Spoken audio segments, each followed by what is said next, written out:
All right, it's 10 o'clock. I'm going to call the meeting to order.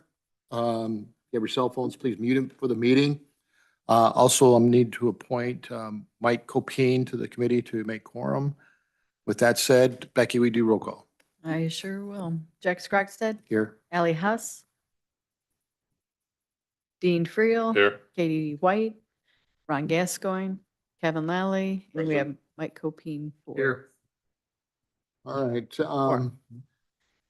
The public attendees, I see Greg's here, ready to go. Greg, if you want to step up to the podium and just kind of share with us what you got going on today. Thank you, Jack. Thank you, committee. I will hit some of the highlights from my report. I'm happy to say that ridership is increasing, and obviously, I think as this committee and the county board are aware, we did add Whiteside County as of July 1st. So July represented the first month of activity, including ridership from Whiteside County as well as Lee and Ogle. And so in terms of the overall ridership that we produced for July, it was 5,335 rides. So if memory serves me correct, that's another approximately 1,800 to 2,000 rides that we actually provided during that time frame than we normally would have with the old model of just Lee and Ogle counties. And obviously you can see from the report, there was an increase in not only fuel costs, but also the revenue miles, revenue hours, and overall 10,671 rides were provided as of July. The 5,000 that I referenced was the local, what I would say local, the immediately the Reagan Mass Transit District, what's coming out of our 210 East Progress Drive that was provided by our direct employees. So we also have the operators, Lee County Council on Aging, Village of Progress, Rock River Center, Hub City, as well as LCCOA assisting in the provision of rides as part of the district. Good news this morning that I just got our contracts for downstate operating assistance programs signed. So they are in ink and approved. Reflecting back on FY26, which ended on June 30th, you see that we just did over 95,000 rides overall as a district for Lee and Ogle counties.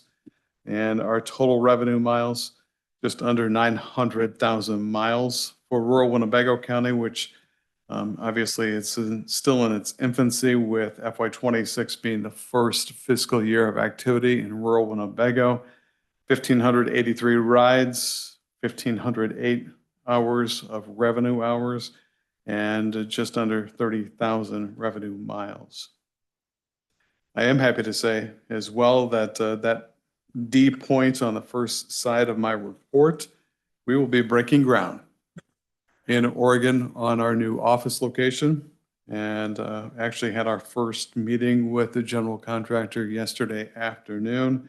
So I will forward along that date for groundbreaking to most likely Jeremy, as well as Jack, as well as the county board chair, once we have a date. And I would welcome those of you to attend that groundbreaking ceremony in the 700 block of West Pines in Oregon. Good news in terms of getting some replacement vehicles for those that are aging out of the system. As I think this committee's completely aware, I think our average number of miles on a vehicle these days is north of 200,000 miles. So we will be asking for up to 31 vehicles to be replaced as part of our system, merely because they've been aging out. And I think the average age is about 10 years old. So it's well overdue. And I think that for the most part is my report, unless there's any questions. Sounds exciting about expanding the world of transportation for the rural area, especially up there. So any questions for Greg? None. Okay, thanks, Greg. Thank you. All right. And I see Ms. Wilstead's here. Did you want to say anything today, or are you good? Just hanging out with us? Okay, all right. So just going to look at, if everyone had a chance to look at the meeting, last month's meeting minutes. If there's no changes or corrections for the July 14th meeting. they will stand as presented. So then let's just get down to the department and their reports. Dave Anderson, you'd like to walk us through your department's report? Sure. You can see under status of the current projects, we got several of the smaller township hot mix jobs done. Our larger county hot mix jobs are pushed off to kind of late summer, early fall for start dates. So it's going to kind of compress our fall work schedule, but that's just the way it is. We have a township bridge in Reynolds Township, supposed to start up this week. That we'll see if that happens based upon weather events here, whether contractor's able to take off from wherever they're at and get to us. We're not quite sure, but that's supposed to kick off this week on the county bridge on Indian Head Road. Set the deck beams yesterday. They're grouting some joints right now. So as soon as I'm done giving my report, I'm out of here. I gotta head down there for that project. That's kind of a synopsis of the project work we've got going on the maintenance side of things. The guys are doing what they do on their normal maintenance. We were able to, just as a note, give Lee Center Township a little hand yesterday in getting some roads cleared up. Surprisingly, with Kevin, you can probably tell me, was it 3 EF1s that went through that area? Is that sort of the official thing? I saw one EF1 confirmed. I don't know. Okay. Confirmed. Well, at any rate, they had some rough weather there that ripped right through Lee Center Township. And surprisingly, we had a little minor cleanup on county roads, but we were able to give a hand to Lee Center Township. We got, had a loader out there and pushed stuff off, and a few guys with some chainsaws and stuff. So we got to help him get that cleared up. So, and what's nice is we have intergovernmental agreements that we sign every year with the townships. Where they can help us, we can help them. And we do that when we set up their MFT program. We just do it on an annual basis to make sure they're still good with it. They sign it, I sign it. And that way we're all covered, in terms of liability and so forth, when we're working on other jurisdictions. Engineering wise, we're still putting projects together for the future. One thing I am working on right now is it's an HSIP project. It's some safety funds. I'll explain a little bit about what that is. And basically, you just have to wait and see if you get the grant. What we're looking at doing is putting on 3-foot paved safety shoulders on Lost Nation Flag Road when we go and do the hot mix overlay project on that. And I'm anticipating we do that job in 2028. It may be 2029. It just kind of all depends on how federal funding falls out. But associated with that paving project, what I'm doing is carving out the section of the 3-foot safety shoulders and planning on putting an edge line rumble. You've seen those on some state routes, edge line rumble, and then a 6-inch wide thermoplastic white edge line, just to give some definition to the edges there. Is if you've ever driven that road, it's got a number of curves on it. And got the accident data, and there's a number of run off the road accidents that happen there, and obviously there's a lot of deer accidents that happen there, which you're not going to solve with anything you're going to do to the roadway.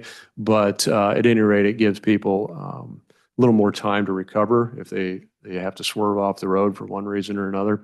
And interestingly, the whole thought process behind this came from a complaint from a motorist. I got an email from a motorist that, hey, your edge lines are really or your edges are really terrible out there, and there's a lot of drop off, and you need to fix it, and blah blah blah. So I went out and looked at it. Sure enough, you know what? The guy's right. And so we went out and patched it. We did what we could do for now, but it stimulated some thought on, could we do better in the future?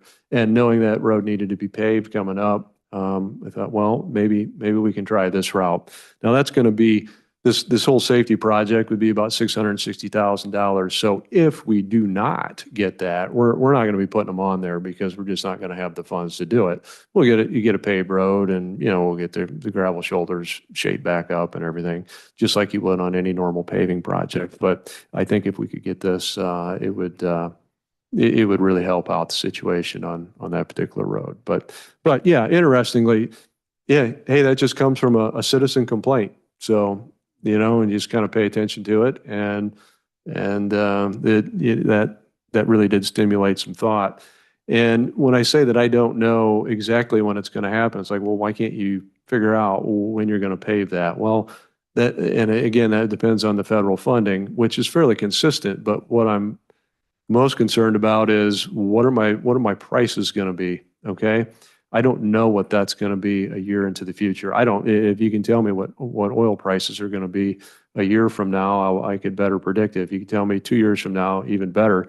But we can't. We have no idea what that's going to do. And, you know, swerve into another little piece of information I found out this morning is our salt prices did increase 23% from last year. So we were at about $87 a ton last year. They're going to be over $107 a ton. So that's just how commodities are working right now. So other than that, solid waste is clicking along, still taking the electronics, and we'll do that till November 1st. So that's my report. If there's any questions. Any questions for Dave? All right, thanks, Dave. Yeah, the solid electronics, I still see every once in a while, TV sitting on the curb, somebody's house. I'm thinking, come on. How long we been doing no trash, no TVs in trash? So anyways, but it's out there for disposal availability. Okay, if there's no questions, we'll move to the assessor's office. Amy, I see you have a report today. Hi there, good morning. Morning. I'm just gonna touch base on a few of the things. One of the important things we did do in the past month is meet with Jared Yater to learn how to use the new iWork program that they're using for building and zoning. It's used to track permits. I'm guessing you guys have already heard about this and know all about it. So, but we were all trained on how to use it. We think it's gonna be more efficient. We're able to see what they input. If we need verification, it's all in there for us. It's all saved. So we're looking forward to using that with this 2026 going forward. Deed transfers, we're a little behind on that with our yearly quad review. I will put that out there. We're hoping to post my position soon because we definitely need staff in our office. But we did hire Matt Chandler as our contracted field person. You guys might know Matt. He's our janitor in the various facilities for Lee County. He's going to do this outside of his, regular work hours. So we're looking forward to having somebody that can go out and find the things that we find on aerials that we're not able to determine what they are. So we're excited about that. Again, we've all been taking our continuing education classes this summer. Summer is usually the time a lot of us do those classes to continue our CIAO designation. As far as the assessment year is looking, we're still reviewing townships, but we started entering some of our task list items for Dixon Township. So that's a plus. Still looking at commercial properties for the year. And then for Board of Review, we were looking for somebody, but I was told last week that we are, I guess, moving forward to appoint Doug Farley as our open position. Doug Farley was our Dixon Township assessor for, I think, 40 plus years. So it's good that we have that position filled as we move into our Board of Review season in the upcoming months. So that's about all I have for today. If you guys have any questions. Any questions for Amy? Yeah, Doug will be a good fit for that role. All right, so let's move into the GIS. Sammy. So you have a report as well? Want to walk us through it? Sure.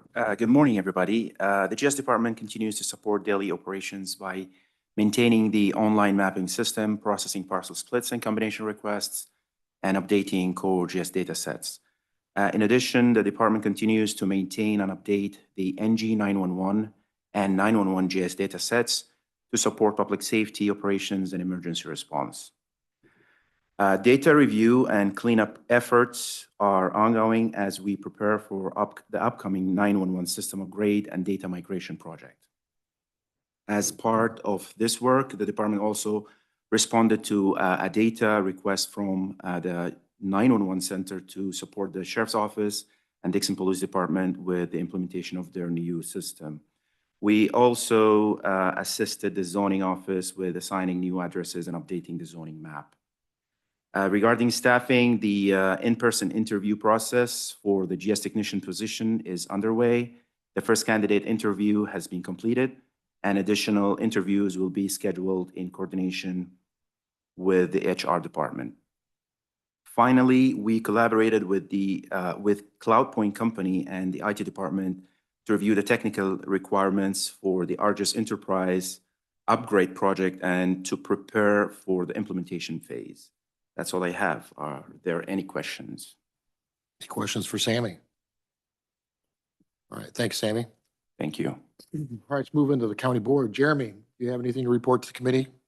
No, just a couple highlights. Again, we've been going through quite a bit of transition, with Amy coming on as our new supervisor of assessments. So continuing to work closely with Amy and the department on the needs and that transition period.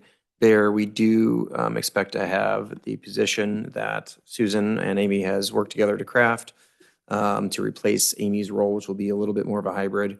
Her previous role that should be posted today or tomorrow. So we're excited about that and to see, the candidates, hopefully qualified candidates that come in for that position. Again, along with Sammy, just to keep in mind, we are going through a split of the GIS and the assessor's office before for a handful of years. GIS was tagged, part of the assessment office. It is now going to be a standalone. So during budget season, you're going to see that as you did see that as a separate budget anyway, but you're going to see a little bit more of a pull away between the blended offices and the budget. So with that, as Sammy had stated, there is a lot of updates and system upgrades, not just within the broader county, department community, but as well as internally for him.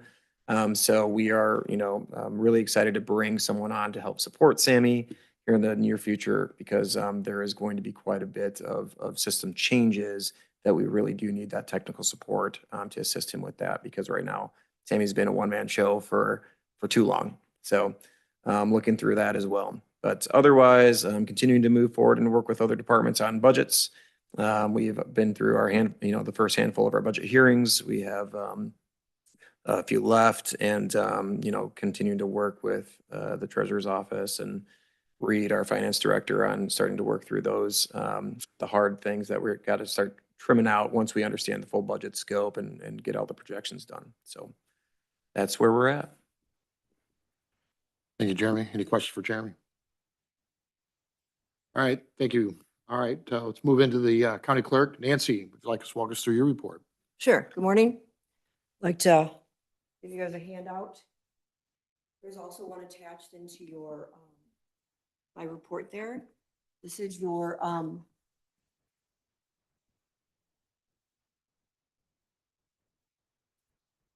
these are examples of the postcard, permanent vote by mail postcard that's going out in the mail this week.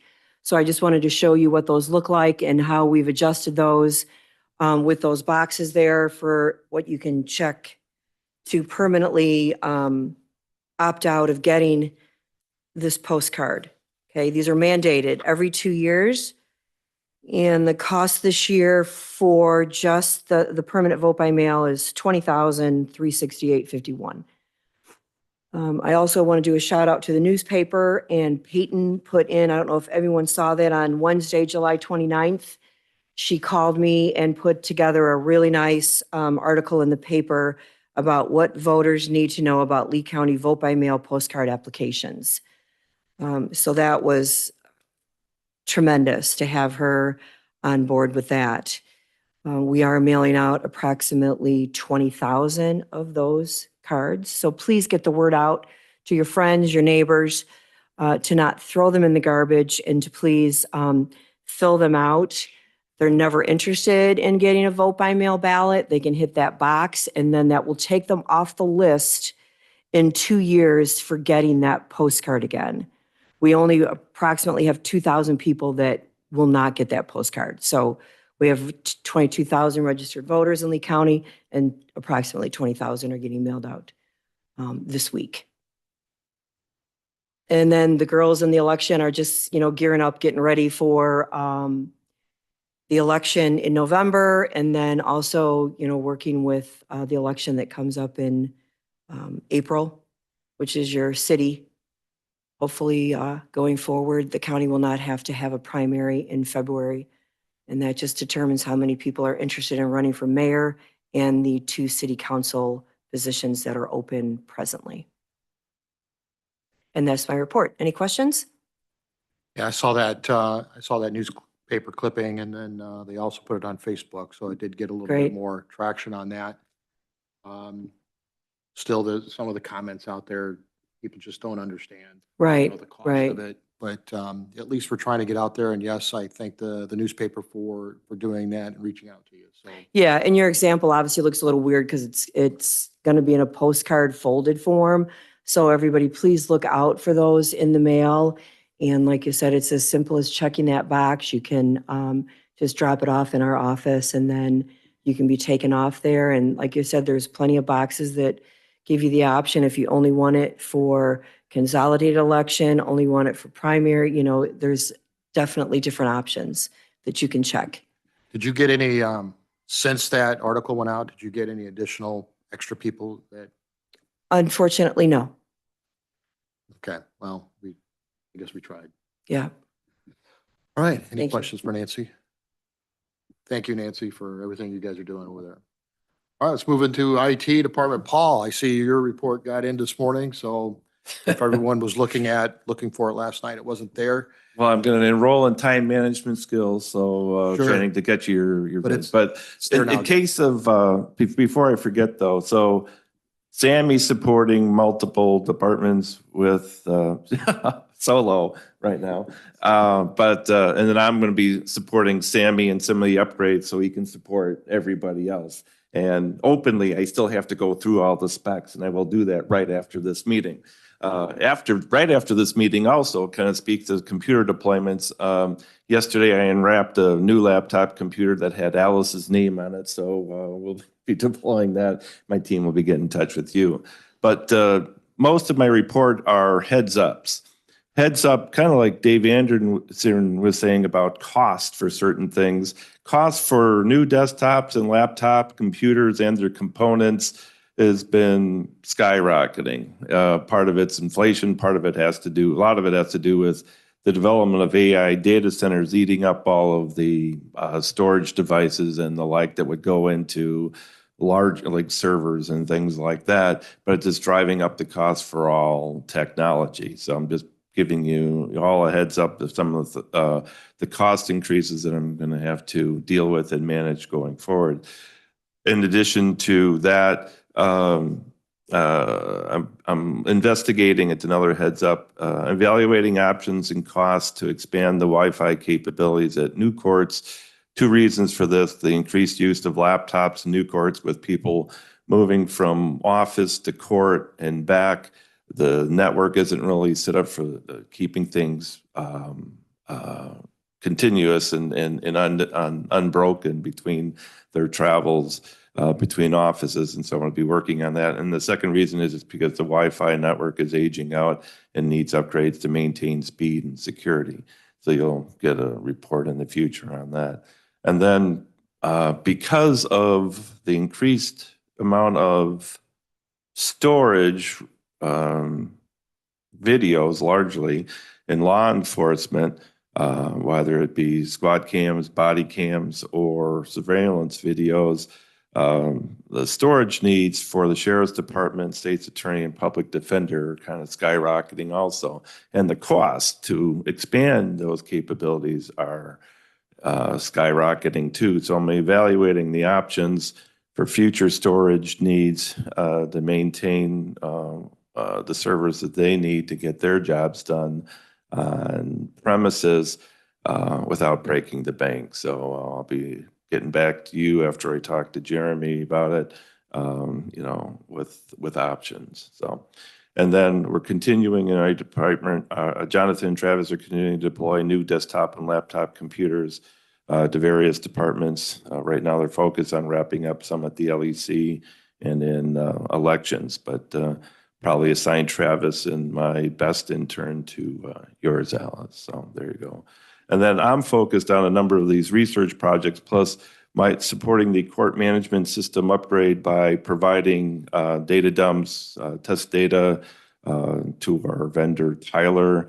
And that process, each time I do it, takes about 16 hours. So the next data dump that I'm getting prepared for is Friday night going into Saturday morning in support of that upgrade, which again, if everything goes on schedule, and it looks like it should be, the new court management system should be online the first week of February 2027. And I have a few more data dumps before then to support that initiative. Did anybody have any questions for me on any of these projects or any projects that I may not have mentioned? Any questions for Paul? No? Thanks, Paul. Okay, thanks. All right. Appreciate it. Well, let's go into ROE. Chris, I see you're here today. Want to walk us through your report? Yeah, thank you. We're obviously ready for another school year. Josh and I, 2 weeks ago, were kind of sitting and meeting and talking about how busier than we've ever been in the 9 years I've been there. And I checked, and we took over 6 years ago, we were at 42 employees and we're now at 87. So we are remaining committed to, again, as I always say, right for any state or federal grants that are out there that can bring help to our schools and our students and our communities. So real quick with our report, you can see the lead off story. School safety continues to be a big priority for me and Josh. And on July 30th, we partnered with the Illinois Law Enforcement Institute out of Macomb at Western Illinois University. And we hosted a site assessment training at Sauk Valley Community College. Training was focused on conducting more comprehensive assessments of school buildings, including the doors, windows, locks, access control, emergency preparedness, lighting, landscaping, and overall campus security. We had a number of superintendents, school resource officers, and building and grounds directors from across Northern Illinois there. It was an excellent training. Our professional development department continues to provide leadership and training for educators in our area. And in July alone, we had 174 educators that participated in our different professional learning activities that we put on. With our Grandma Bonnie's school supply closet, we've already in the last couple of weeks distributed more than 600 backpacks filled with school supplies to families throughout the region, with additional distributions planned. Our preschool for all expansion classes continue to provide free full-day preschool to families, low-income families that qualify. We already have 40 students and we're full at the YMCA location, but we do have some openings still available at Open Sesame, and we're continuing to reach out to the parents of young children that might need those services. This year, we're now launching Attendance Matters, which is going to be kind of a regional goal of ours to work with our truancy and our Nexus staff and the school administrators and then the families and some community organizations to all work together to maybe do some more things and provide more incentives to help students that struggle getting to school and seeing if we can make even a bigger difference there. Our Parents as Teacher program began its new program year in July, and we've already enrolled 6 new families. The program was also able to partner with United Way of Whiteside County this summer, and United Way provided 75 lunch bags with about 4 lunches each to our staff members, and we were able to provide those to our families over the summer, and they were very, very grateful for that. Our education outreach program is off and rolling, helping students get their diplomas that never got them when they were attending school, and the program is placing an increased emphasis on individualized employment planning and foundational skills, career exploration, and workplace skills, in addition to getting those young men and women their high school diploma and then working with them on work programs and post-secondary opportunities. And at the Center of Change, our staff is back. They were back yesterday. We're ready to go. We are platforming a new online curriculum this year that we're excited about. And I think that's going to be a big benefit to our staff and students. And our mentor program that we started 4 years ago in Amboy with 2 staff members, we are now up to 12 mentors in 9 different school districts. We're excited that we've grown that. That's another reason that we've been busy. And we're also excited. The senators and representatives seem to really like this program when the ROE is able to provide staff members to school districts to help struggling students do better and stay in their school districts. Originally, or until now, we've only been able to help 4th through 12th grade students. Well, they just passed legislation allowing us to go down to kindergarten through 3rd grade also. So a couple of our programs, we've amended our application already so that our mentors can start to work with the kindergarten through 3rd graders. So another year's here and we're ready to go. Any questions about my report? Any questions for Chris? Thank you as always. Yep. All right, so let's move over to the Veterans Assistance. Jim, would you like us to walk us through your report? You have our report in front of you, I hope. First one is I call it a tally. That's the complete activity that we've done for the month of July, which is our transportation and our food assistance to veterans, such as the food, rent assistance and utility assistance. A new one I started a couple months ago was the driver activity log, which shows how many hours our volunteer drivers are doing and how many miles they have driven. To date, through July, we're at 274.5 hours for volunteer hours and 9,336.5 miles that they have driven either with the van that we lease from Iowa City or their own personal vehicles. So, and Bruce also submitted a report. Are there any questions on that? Any questions for Jim? Okay, no questions. Okay, let's, Bruce, would you like us to walk us through what you've got? Yeah, so good morning. So my report is completely different from Jim's. I keep track of the different things. I see veterans come into my office for anything from just help resetting passwords to, filing a VA claim or, enrolling in health insurance. So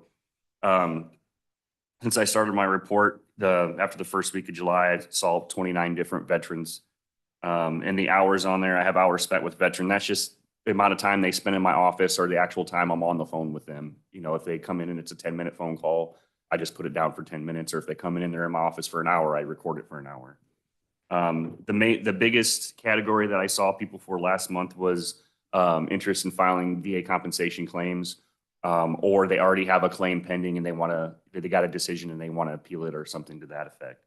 I do have one claim currently in the process at the VA, and we did get one claim for compensation back for a spouse last month that came back approved. So things are moving along. When it comes to my accreditation, the accreditation packet was accepted.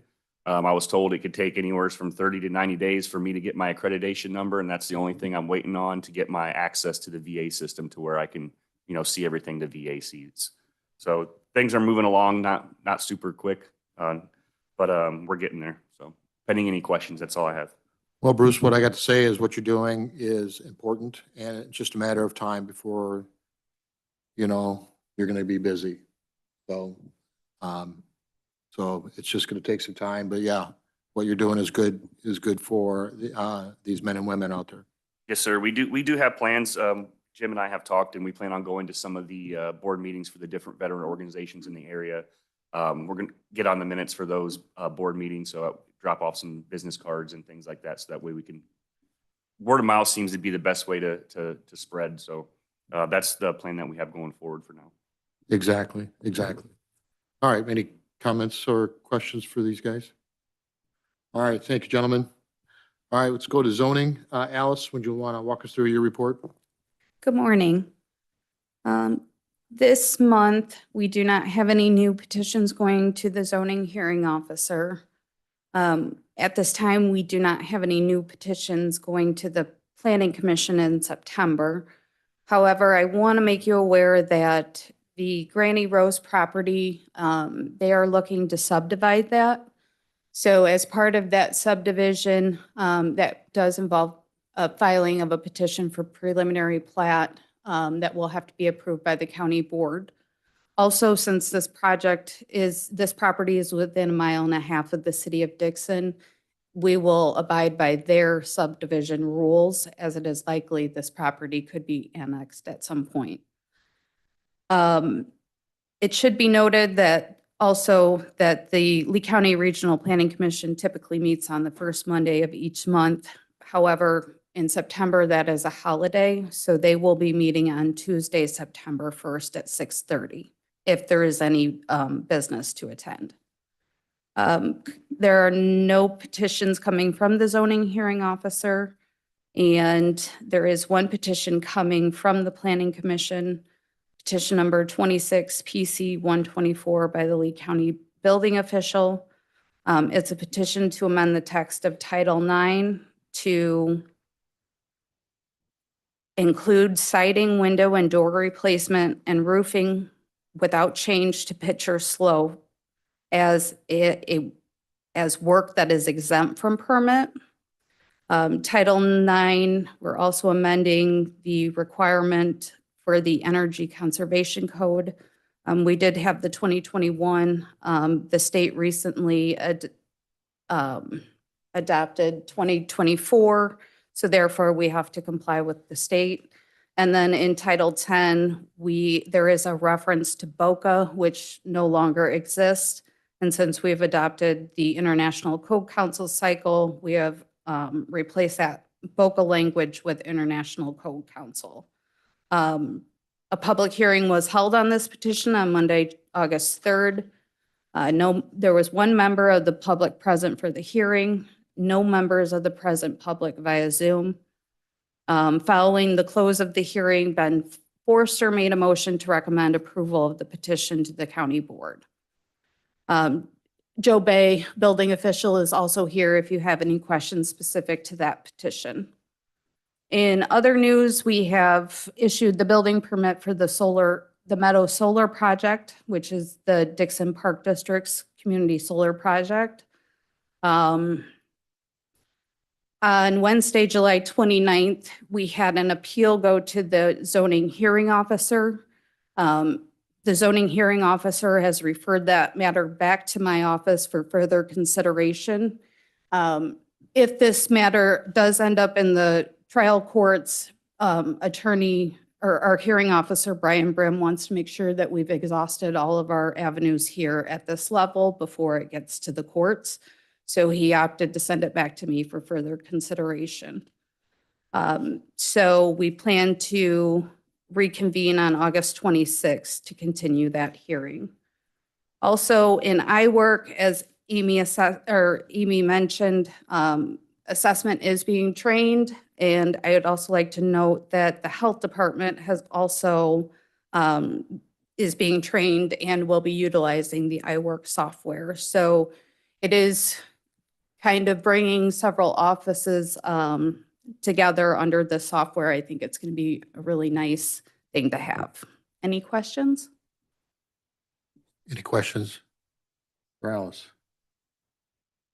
All right, any questions for Joe on the changes on that as well? The petition is there for you guys to read, pretty straightforward. Nothing?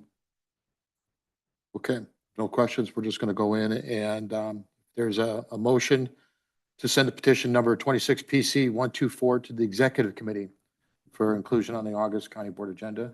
Moved by Dean Friel, seconded by Mike Copine. Is there any discussion on that? There's no discussion on that. All those in favor signify by saying aye. Aye. All opposed? Motion passed. Okay. Thanks, Alice and Joe. All right, so we're going to go to unfinished business or the new business still.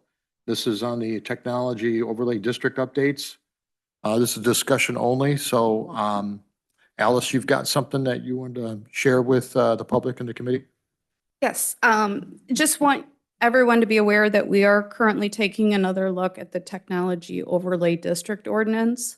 The ordinance we have is a good starting point. However, we have identified some areas that we would like to take a closer look at. Some of the bigger issues we are looking into are impacts on surrounding properties, roads and infrastructure, water and energy use, noise, emergency response, and public safety, and how these projects are managed over the long term. The goal is to be proactive and make sure that we have a solid framework in place to evaluate these projects as they come forward, while also protecting the interests of the county and its residents. As part of that, we will be looking to have a moratorium in place while we reconsider our current ordinance. Okay, so when we're coming up with these new languages and stuff, it should take 3 months, maybe 3 or 4 months? Roughly? I mean, that's the hope, right? the So, hope. you know, we're meeting internally with staff, with some committee members and other members to reevaluate. I mean, again, this has been an ongoing process anyway. We have been looking at this, knowing that it's been, as Alice said, it was a starting point when we put this in place. We had nothing on the books. We needed to make sure we at least did. So again, we are continuing to look at this and whether it's going to be, you know, a scrap and new code or addition to our, you know, what we currently have. I know we, you know, intend to keep the TOD as an overlay district, but how, you know, how do we form that into, you know, what we're looking to do to make sure that we are, you know, we have the best interests of not, you know, ourselves in the county and our constituents in mind. So, you know, we don't want to rush it.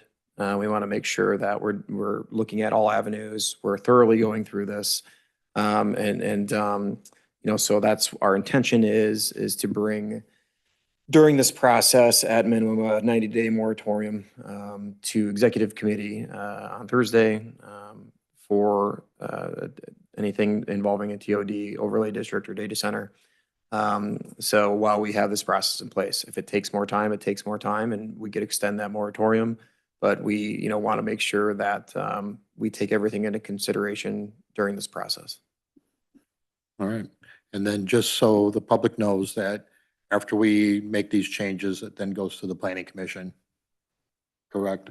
Yes, so we'll go to the planning commission for the purpose of a public hearing. So Okay. that will be the public's opportunity to come and weigh in on that matter. All right. So And then Hopefully the- after that, you know, after that public hearing, Plan Commission will give its opinion to the board. Right. And then, you know, if the board is ready to move forward with it again, that'll be, it'll be held over for yet another month after that time, before, you know, the board could vote that. And so this is going to be, you know, it will take some time. Sure. All right. And then so that whole month, and I'm saying this for the public, okay? So that whole month holdover is for the public to look at that as well, because it'll be available, correct? Or, I mean, it'll be available, it'll be available at Plan Commission. oh, yep. When we're ready for that. Yep. And that, you know, that'll give the public plenty of time to look at what our current proposed updates and changes and amendments are.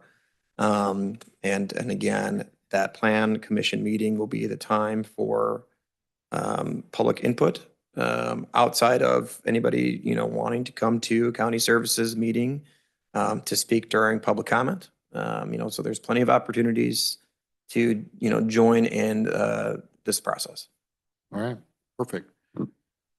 Anyone in this committee got any questions for Alex or Jeremy on what's been going on? All right, no questions. All right, just no executive session. Just need a motion to adjourn. Moved by Dean Friel, seconded by Kevin Lally. All's in favor? Aye. Aye.